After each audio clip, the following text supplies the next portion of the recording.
صراحه ما عرفتش شنو غادي نقول لكم ولا منين غادي نبدا. هي صراحه غير التليفون باش نحطو في الطريقه هذه نهضر معكم ولات كتجيني صعيب بزاف. كما كتعرفوا هذه مده وانا غابره على السوشيال ميديا تقريبا شي شهر ونص ما بارطاجيت معكم شي حاجه. نيتو هادشي زاد على حدو اضطريت انني نطلع ونهضر معكم على ثلاثه الحوايج.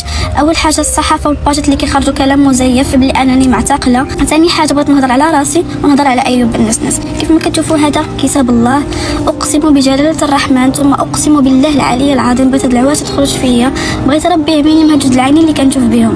عمري في الحياه ديالي ما بعت الشرف ديالي ولا عطيت راسي لشي واحد ولا عملت شي حاجه حرام ولا داكشي كامل اللي كتظنوا فيا انا اللي خصو بصح يعمل ويمشي مع هذا وهذا. وكيف ما كتقولوا انا فيا وفيا وفيا، تراني بقيت في ديك البلاد اللي فيها كل شيء ساهل وفيها كل شيء فابور. شتي ديك الارض ديال الفساد واللي مبلي واللي كل شيء. انا سمحت في كل شيء وجيت بحالي حدا ماما وخاي.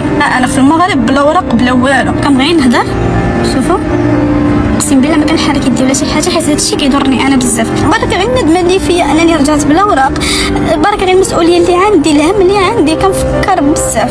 فبلا ما تبقاو تزيدوا بنادم وتحطموا بنادم ربي اللي عالم به. اقسم بالله اي واحد كيجرح شي واحد اي واحد كيقول شي كلمه ماشي هي هذيك في شي واحد راه كديو اثم كبير بزاف مع الله. انا الحاجه الوحيده انني كنعمل اللي ما كتعملوهاش نتوما ولا كتسموها نتوما غلط هو انني كنجي جود كيف ما كنقولوا، كنجي فاز. انا الحاجه اللي عندي في الواقع كنحط لكم في المواقع، ديما كنجينيش انا كنخباشي. كيف ما كتعرفوا مؤخرا حطيت واحد الفيديو مع ايوب النسنس وشفتوا من وراها شنو وقع. حاجه وحده اللي غنقول لكم حسبي الله ونعم الوكيل واحد بواحد بكم. اقسم بجلاله الرحمن ما بيني وبين ايوب بالنسنس شي حاجه. حق المصحف الكريم كتشوفوا في يدي كيف ما قلت لكم والله يعيني من جوج العينات اللي كنت كنكذب عليكم. ما طرات بيناتنا انا وياه شي حاجه في ديك الجزيره، وكاينين الناس كانوا في ديك الجزيره وبغا يطلعوا لهم هذا الفيديو هذا وغادي يشهدوا على هاد الهضره اللي كنقول انا. شحال من واحد كان كيقول واش هذه ما عندها والدين، واش ما عندها عائله، واش ما عندها اخ.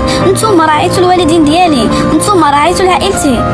ها الاي اللي كيخدم الاي اللي كيعمل شي تصاور ماشي هما هادو اللي كيستريمي كلشي طالع على الموجه كلشي كيطعم في الشرف ديال البنت. هادوك الباجات والصحافه اللي ناضوا دابا حاليا كيقولوا تم الاعتقال شيماء اسطوره مع ايوب النسناس في خلوه واحده يمكن ولا في منزل واحد. انا اللي نقدر نتابع هاد الباجات والصحافه هادو اللي كيخرجوا هاد الكلام مزيف. خصكم تحاسبوا غير هادو، خصكم تتابعوا غير هادو اللي كيخرجوا دائما اشاعات وكلام مزيف على الناس. انا ما تعتقلت ما تجبرت ما حتى شي حاجه، انا غابره على السوشيال ميديا على النفسيه ديالي. انا مريضه مع راسي ربي اللي عالم بيا كنحاول نداوي راسي. بالنسبه للاعتقال ديال ايوب في مرتين فعلا هاد الهضره هذه كاينه. ايوب تعتقل من وسط الدار اللي ساكنين فيها حنايا في مرتين بالضبط في حي الديزا. ايوب جا يتغدى معنا حتى جاو لقاو عليه القبض الامن الوطني. حنا ما كناش عارفين باللي رشاش وحتى هو كذلك ما كانش عارف راسو باللي رشاش. كنا كنتغداو حتى دخلوا علينا الامن الوطني هزوه من قلب الدار ديالنا في مرتين بالضبط في حي الديزا. وكاينين الناس شاهدين على هذا الشيء هذا. ما كنتش انا وياه في خلوه واحده، كانت معايا ماما كان خاي كانوا الفاميليا ديالي كامله كانوا العيال خالتاتي وديما كان كيجي كيبات معنا كيتغدى معنا مسكين دوز معنا العيد. كيف ما قلت لكم هذا اللي كاين. ما هذوك اللي كيقولوا الفساد والى اخره. انا قلت لكم انا ما نغادمش معكم طبيب شرعي. انا لقيتوني بلا بكره ديالي انا قلت لكم ها انا ديوني عطيني حتى 10 سنين الحبس ما عنديش الجرام ديال المشكل. انا قلت لكم اقسم بالله لا بعيده كل البعد على هذا الشيء. جا عندي استقبلته عندي هنايا في مرتين في تطوان. جا عندنا للدار ديالنا والحومه ديالي شاهد على اللي كنقول. كيدخل معايا ويخرج معايا وامام الملأ اللي كيعمل ما كيبينش. ماشي على قله الضيوع عطا الله الضيوع ديال الكرا. انا جبته استقبلته عندي في الدار ديالنا عند ماما عند خاي عند خوالي عند العائله ديالي كامله. عيد معانا ذبح معانا هادشي كامل دوزو معايا.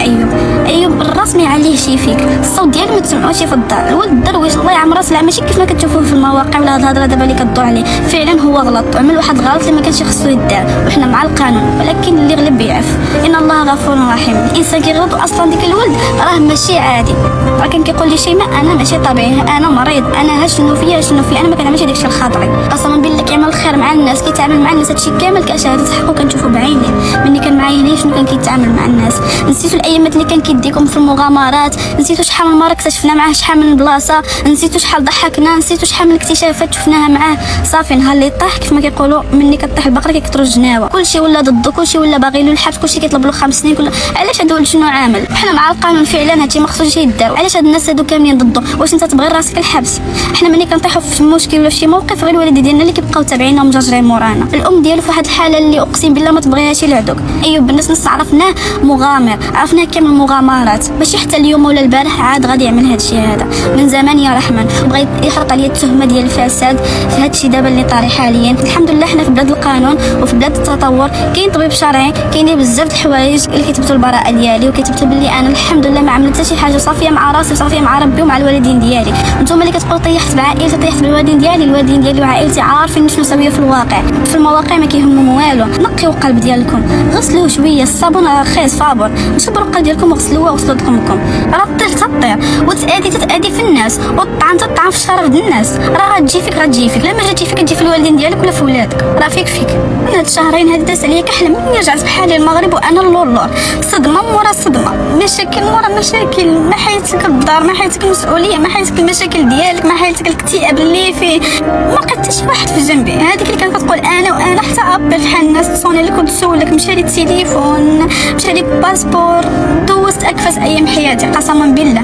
ملي كنت في اسبانيا كلشي شيماء وحنا معاك وكذا، فوا هبطت بحالي المغرب قسما بالله لا عرفت شحال من واحد على الحقيقه ديالو. يشوفوا الانسان دايز من واحد الفتره اللي صعيبه، ولو غير ابل واحد غير يواسيك، غير يطبطب عليك ويطمئنك ويقول لك دابا ان شاء الله يكون الخير. والرسول كان كيقولوا فيه راه ارضى الناس غايه لا تدرك. كيف ما عملتيها مزيان عملتيها خايبه غادي يهضروا فيك. اللهم شد ودنك وشد عينك وشد دقنك وسير في الطريق ديالك. هذا اللي كاين الاخوان، ونتمنى تفهموني، والله نتمنى تفهموني، حيت قسما بالله ما كنعمل شي حاجه خايبه.